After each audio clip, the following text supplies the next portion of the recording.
we welcome into the studio, a little ahead of schedule. You drug in some Grateful Dead this early in the day? He did indeed. I swear. Yeah. Oh, One of by my the way. signatures. What can I tell you? There you go. And yes, in fact, the scarlet begonias are all blooming at my house right now. Are they? Here's the story here, and I did post it real quick on my Twitter account at Paul Gallo Show. An AI-controlled drone killed a human operator in a simulated test, reportedly staged by the U.S. military, which denies this. It turned on the operator to stop it from interfering with its mission, said Air Force Colonel Tucker. I'll leave it at that. I don't think, are we going to bring AI into the gardening world? Yes, we absolutely are. With sprinklers or how? Robots taking care of our pollinators. Pollinators. I didn't think about that. Yep. We need a whole bunch of pollinating robots, and AI can run them because I don't have time. little robot bees hanging around. All that stuff. Absolutely. Listen, I tried to get you on late February, early May, but you're so busy and booked and everything. And I said, well, just whatever, because, I mean, it was a crisis here at the homestead in the North Mississippi, all across. I don't know how far south this went as far as landscapes being damaged. But, I mean, it's probably in the tens of thousands, if not hundreds of thousands of dollars. Easily.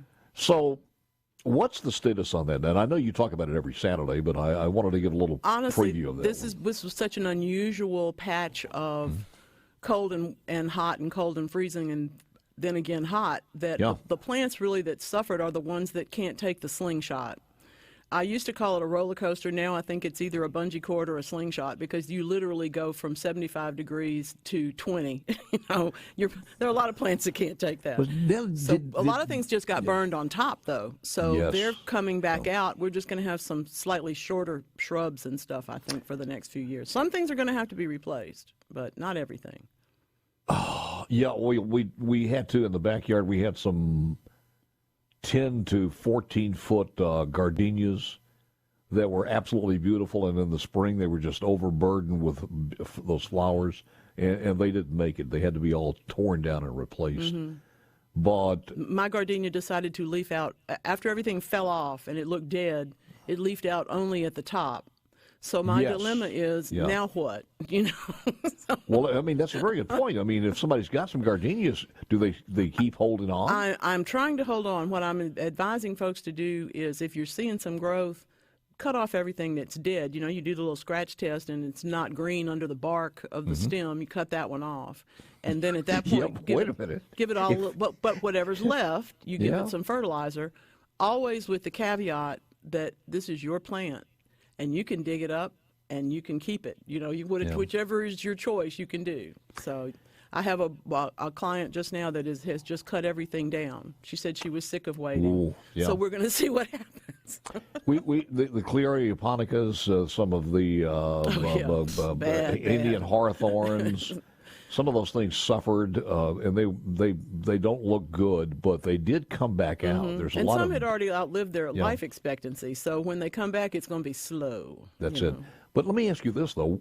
What should you do during the summertime? What kind of food or anything to put on those? Nothing really past about June or July for the shrubs because you don't want to push too much new growth and then come into the fall problems.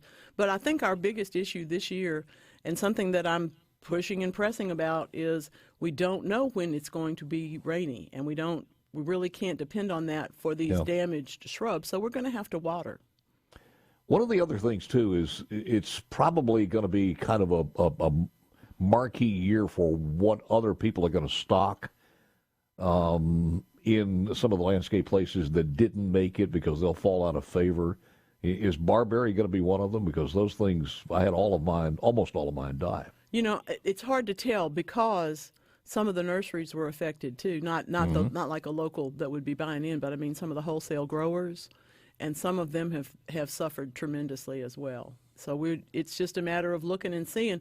The things that are going to be more expensive, of course, are the things that we want because that's just how the universe works. Yeah, true, absolutely, and you're right. Some of the garden centers were the same way.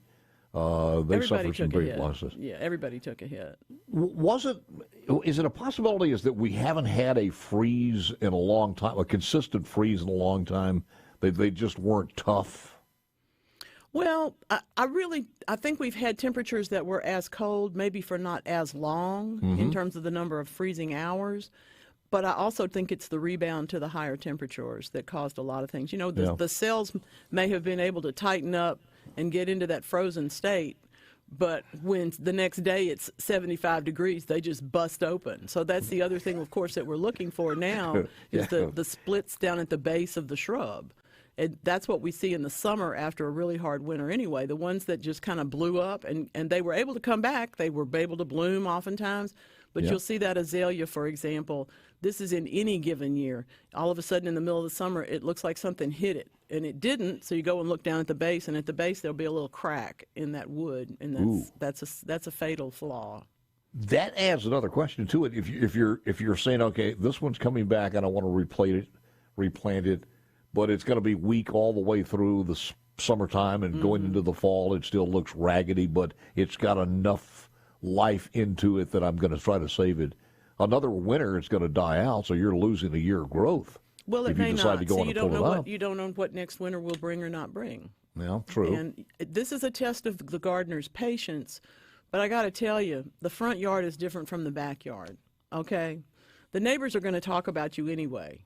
But you may as well have plants in the front yard that they can't talk about. So I say replace the ones that are in the front. Replace the ones they can see. Exactly. And then maybe move the others to the back, kind of let them have a little bit of a nursery of their own there to recover in.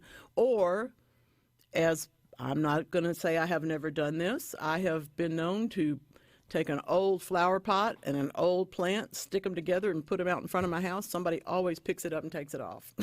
Somebody else will have a chance at that one. Amanda in Pike County said the freeze in late December, then the rainstorms early springs did a number on the mayhaw. So no jelly this year, so they're gone. Yeah, we lost some flowers. My blueberries were only slightly affected. The later varieties are covered up in fruit, but the one tree that I have that bloomed really, really early is kind of sparse in the fruit because of that. You have a coming out of this, the top three winners, top three losers as far as plants? Oh, my goodness.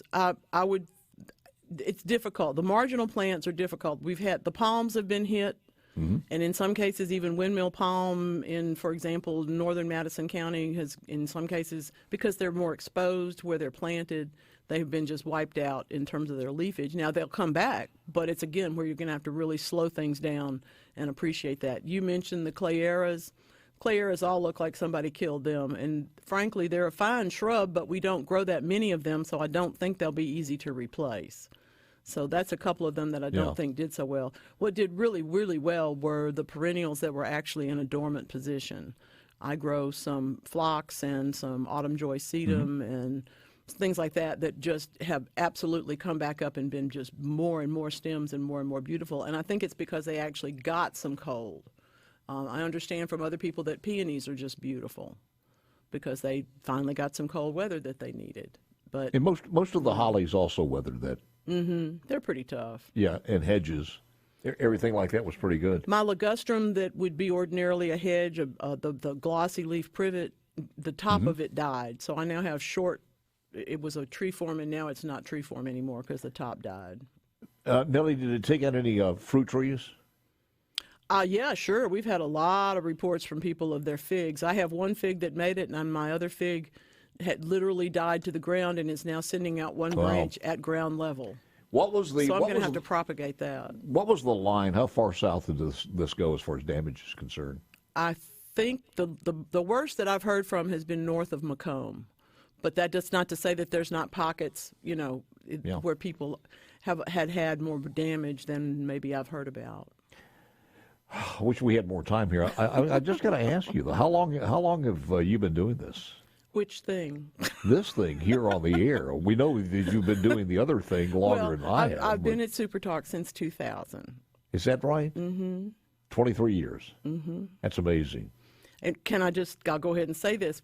SuperTalk was SuperTalk and SuperTalk Hattiesburg at that moment. Oh, yes. And you hired me to sit in for whoever couldn't show up any given day. Well, we had another guy that I hired way back in then, or I say I hired, I suggested him and the front office hired. But That's amazing. Absolutely. It's good to have you. It's good to see you. It's wonderful to see you, and I love All right, you. tomorrow, I love you in peach. This is delightful. Thank you. I was told by the better half it's Simon or something like that. I'm not sure what the hell it is. It could indeed be. 10 o'clock tomorrow. You don't want to miss her. She's there like clock. I'm sorry, 8 o'clock till 10 o'clock. He doesn't get up. No. I'm up at 4, and I do listen. 8 o'clock till 10 o'clock. Y'all come on. It's Weekend Gardening. We'll have some fun.